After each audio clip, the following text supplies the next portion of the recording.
हा हा हा हा हा। Merry Christmas. ड्रीम स्टार की क्रिसमस को भी मैरी करो और ड्रीम स्टार को अभी सब्सक्राइब करो।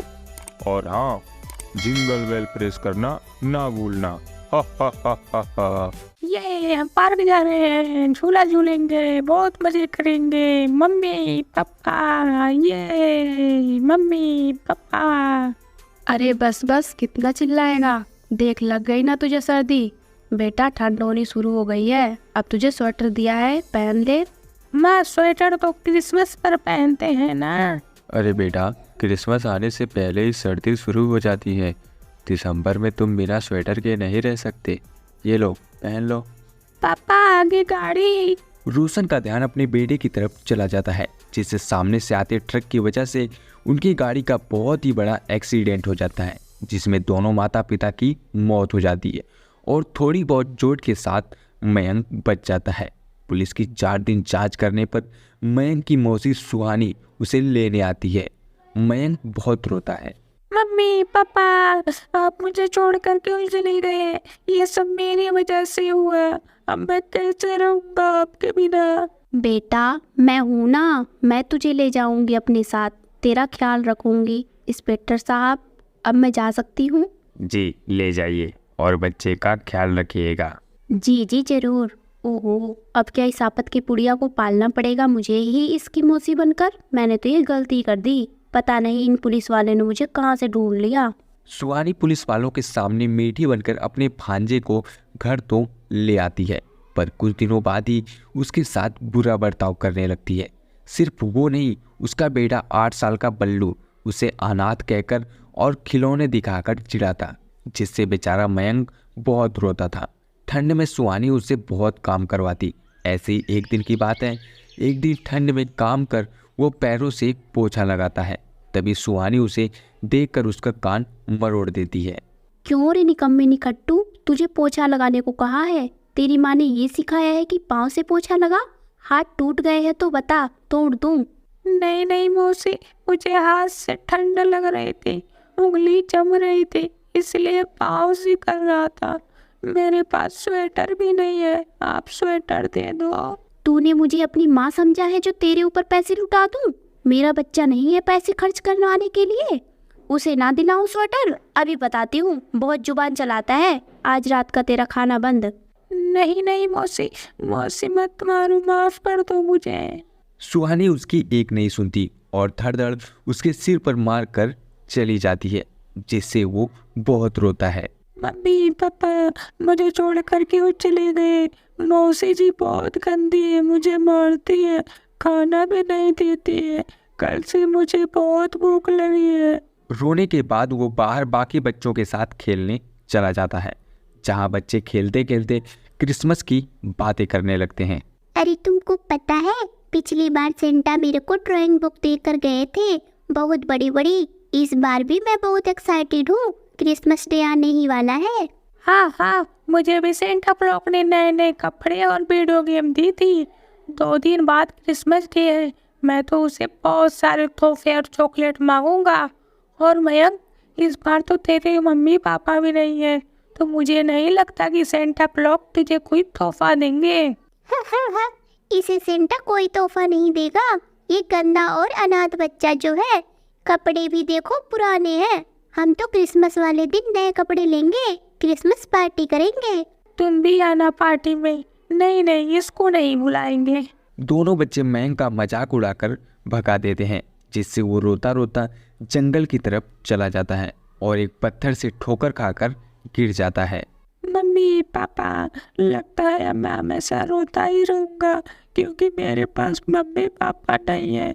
वरना मम्मी मेरे चोट पर दवाई लगाती और क्रिसमस भी अच्छे से मनाती। उसकी आवाज़ सुन पेड़ पर उल्टा लटका भूत उतर कर उसके पास आता है और उसे साइड में बिठाता है, जिसे देखकर मयंक डर जाता है।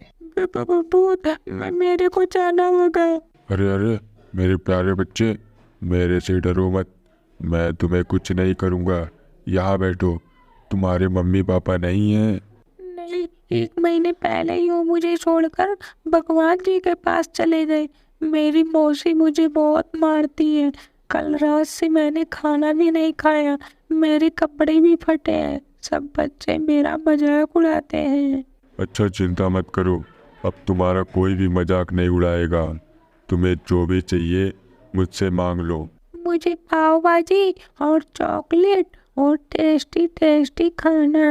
आँख बंद करो, मैं लाता हूँ। फिर उसके आंखें बंद करते ही जादू से टेस्टी टेस्टी खाना उसके सामने पेश करता है, जिसे देख मयंक फटाफट खाने लगता है।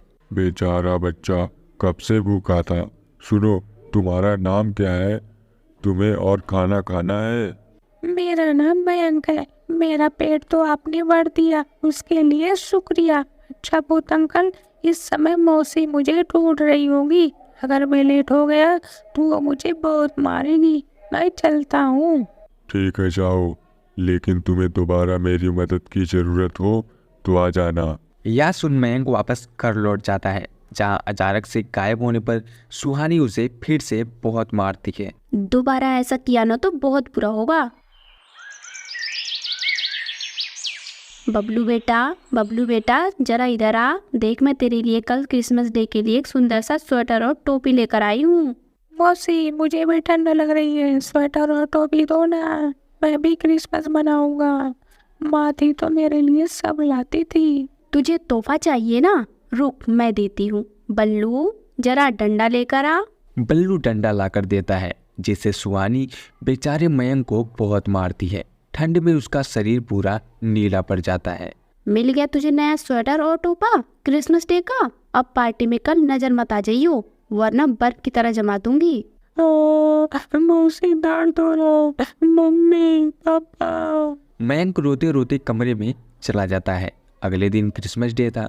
सारे बच्चे नए नए कपड़े पहनकर सेंटा वाली टोपी लगाकर खेल रहे थे और पार्टी कर रहे थे। मैं भी आ जाऊँ तुम लोगों के साथ? अरे तू जा ना, तेरे तो कपड़े भी पुराने हैं। आज तो हमें सेंटा से नए नए गिफ्ट मिलेंगे और हमारे मम्मी पापा भी देंगे।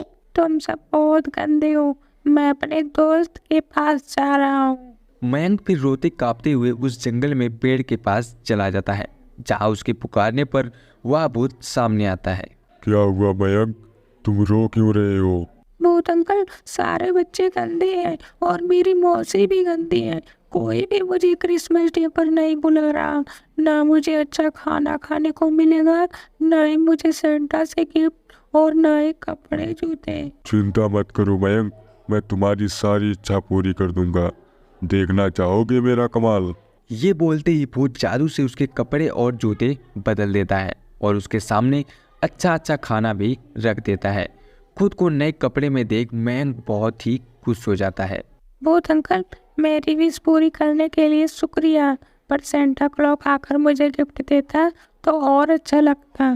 चिंता मत करो, रात को सेंटा भी आएगा, इसे खाकर मजे करो।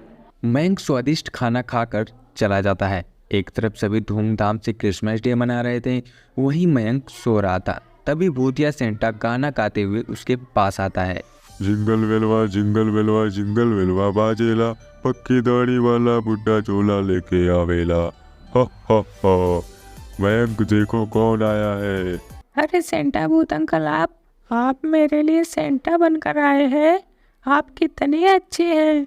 वो तो मैं हूँ ही। अब बताओ तुम्हें क्या क्या तोहफा चाहिए? सेंटा भूतिया अंकल, आप मुझे तोहफे में चॉकलेट, नए कपड़े, बुक्स, साइकिल और वीडियो गेम दे दो। ये लो। भूतिया सेंटा उसे जादू से सारे गिफ्ट दे देता है। तभी उसकी मौसी और बल्लू आ जाते हैं। उसके सामान को देखकर हक जमाने लगते हैं। इतने में भूतिया सेंटा अदृश्य हो जाता है। अरे तेरे पास इतने गिफ्ट कहाँ से आए? चोरी करके लाया है? और कपड़े जूते भी बदल गए? अभी बताती हूँ तुझे, ये सब तो मैं अपने बेटे को दूंगी। मौसी मारो मत। तभी गुस्से में भूत कमरे की लाइट ऑन ऑफ करने लगता है, जिसे देख दोनों डरने लगते हैं। फिर भूत उन्हें डंडे से मारने लगता है। मोया क्यों हो रहा है? मत मारो, कौन हो तुम? पता नहीं बेटा, मत मारो। तुमने मयंक को बहुत परेशान कर लिया, अब तुम दोनों को मुझसे कोई नहीं बचा सकता। अगर तुमने इसके खिलौने या कोई भी चीज ली तो फिर देख लेना। अब से हम मयंक को कभी परेशान नहीं करेंगे। ठीक है, लेकिन अगर मुझे फिर से पता चला कि तुमने मयंक को परेशान किया है तो मैं तुम लोगों का बहुत बुरा हाल करूँगा। अच्छा मयंक, अब मैं चलता हूँ। थैंक यू भूतिया सेंटा। यह बोलते ही भूतिया सेंटा वहाँ से गायब हो जाता है, जिसके बाद सुहानी और बिल्लू मयंक के साथ हंसी खुशी प्यार से रहने लगते हैं और हर साल भूतिया सेंटा मयंक से मिलने आता रहता है।